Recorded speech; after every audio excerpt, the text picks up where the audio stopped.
Today, 62 years ago, we achieved flag independence and reclaimed our dignity from the British colonial masters to stand and live on our own and to chart a new progressive path for the collective good of our people as an independent nation. Our founding fathers believed strongly in the promise of independence and the boundless potential of our people to build a nation that will be respected for its greatness and contributions to the advancement of the black race in particular and the world at large. The founding fathers were clear in their vision and overly patriotic in their mission to build a truly federal, democratic, and prosperous nation guided by a truly federal constitution, the rule of law, and the timeless values of equity, justice, and social solidarity. Sadly, this great vision was short-lived, and the march toward the nation's advancement was aborted and replaced by a strange, problematic, and dysfunctional federal system of governance by the illegal military adventurers. Although we have been a constitutional democracy since 1999, deliberate constitutional distortions, institutional weaknesses, and widespread corruption continue to prevent us from enjoying a robust democratic practice, including free and fair elections, the rule of law, and social justice from taking root in our country. This is not to say that Nigeria has not made any progress as a nation. Certainly, we have achieved some visible developmental strides and economic progress as Africa's largest economy. The fact that we have remained together despite the current conflicts and crisis of confidence is also worth celebrating as an achievement. But after 62 years, Nigeria deserves more than what it has achieved, and Nigerians likewise deserve more than what their leaders have delivered to them with the country's enormous natural and human resources. Over the last 7 years, the economic and social conditions of our country keep deteriorating under the all-progressive Congress-led government, which is totally lost in what further measures to take to free or ameliorate the predicaments they have visited on Nigerians. Life is sacrosanct, but the present federal government has failed in the most basic duty to the nation to protect the lives and property of its citizens.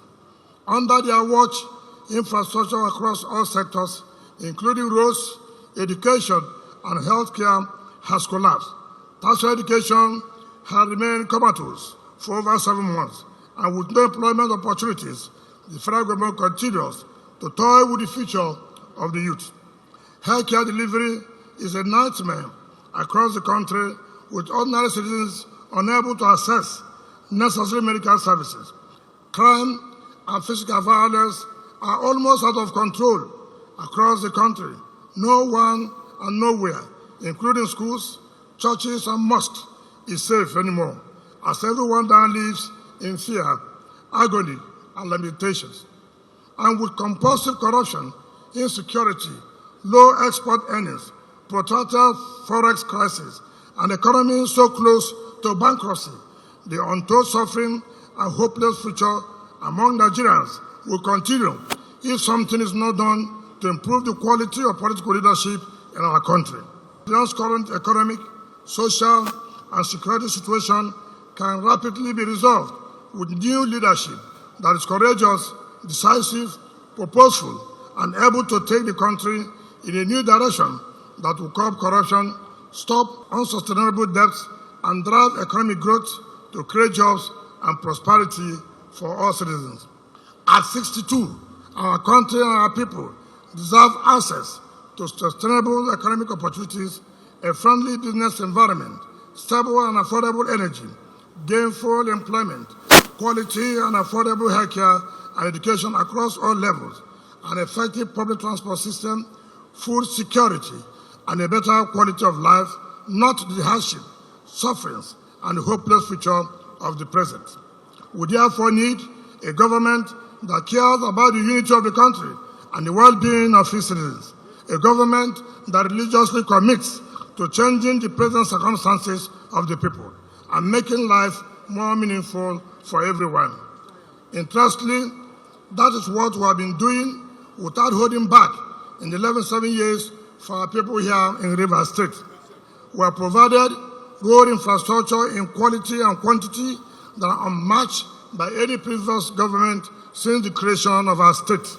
No state, not even the federal government, can boast of the simultaneous construction of 12 flyovers and other major roads across the state in 3 years with Julius Berger Nigeria Limited as the contractor. But that is what our government has successfully executed. Additionally, the tremendous support we are giving to the federal security agencies has resulted in curbing crimes and made Rivers State one of the safest states in the country to invest, live, and bring up our children, including securing important legal victories that enabled us to recover several oil wells and gas fields hitherto denied to the state by the federal government. The 13% and other derivation funds from these oil fields have added appreciable resources to the state's revenue base, which we are deploying to accelerate the development of our state. We have also not given up in our determination to right the injustice associated with the collection and distribution of value-added taxes generated from the state by the federal government, just as we again call on the Supreme Court to please treat this matter with the urgency that it requires. This is the last time I would have the privilege of addressing this August ceremony as the governor of Rivers State. Let me therefore use the opportunity to thank the good people of Rivers State and Nigerians across the country for your prayers and the support you have ceaselessly given to our government from the beginning to date. We could not have achieved much without your support, and we are happy that today we can all stand up and together say with all boldness that Rivers State is the pride of the nation in good governance and delivery of development infrastructure. We may not have achieved all that we promised, but we have delivered significant milestones on our development programs for the next government to consolidate and expand.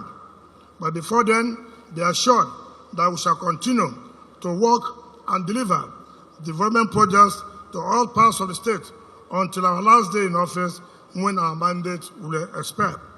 Finally, as we celebrate our 62 Independence Day, let us all believe and continue to keep faith that we can together rescue, rebuild, and restore our nation to greatness and create the bright future we want for ourselves, our children, and our grandchildren. I therefore call on all citizens to stand up and participate effectively in the 2023 general elections by voting for the right leaders with the capacity to successfully drive our collective aspirations to build a united, secure, and prosperous nation. We further call on the Independent National Electoral Commission to save our democracy by fulfilling its promise to ensure that the votes of Nigerians count.